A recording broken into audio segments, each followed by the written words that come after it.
Hi అండి. నాకు నచ్చిన సినిమాకి నా తొలి గురువు చిరంజీవి గారికి ఇదే నా నా ఏం చెప్పాలో తెలియట్లేదు.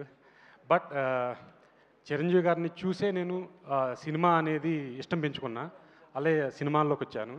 ఈరోజు ఆయనతో నేను సినిమా చేయటం నాకు చాలా చాలా హ్యాపీగా ఉంది. నా గురువు ఆయన. ఈ సినిమా అంతా జర్నీలో ఆయన దగ్గర నేను చాలా నేర్చుకున్నాను. ఆయన్నే చూస్తూ ఉండేవాడిని. చాలా థ్యాంక్స్ సార్ మీ ఈ జర్నీతో.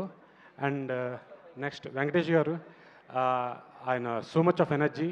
ఆయనతో జర్నీ మాకు చాలాసార్లు అయింది. నెక్స్ట్ కూడా మా జర్నీ ఇంకా బాగుంటుందని ఇది. అండ్ అనిల్ గురించి ఒకటి చెప్పాలి నేను. అనిల్కి హిట్ ఎందుకు వస్తుంది అని చెప్పి ఆన్లైన్లోనూ చాలామంది చాలా థియరీస్ చెప్తున్నారు. బట్ ఒకటే, 6వ రోజున ఈ సినిమా థియేటర్లో ప్లే అవుతున్నప్పుడు 12ంటికి నాకు ఫోన్ చేసి నెక్స్ట్ చేయబోయే సినిమాలో ఈ సీన్ ఇలా చేద్దాం అలా చేద్దాం అని మాట్లాడుతున్నాడు. అంటే తనకి హిట్ వచ్చేది లక్ వల్ల ఇంకోటి వల్ల కాదు, తన హార్డ్ వర్క్.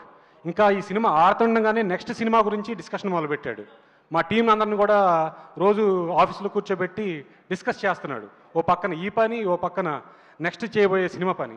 సో అనిల్ రావుపూడికి డెఫినెట్లీ అనిల్ రావుపూడిని సక్సెస్ అందుకుంటుంది, కానీ సక్సెస్ని అనిల్ అందుకోడు.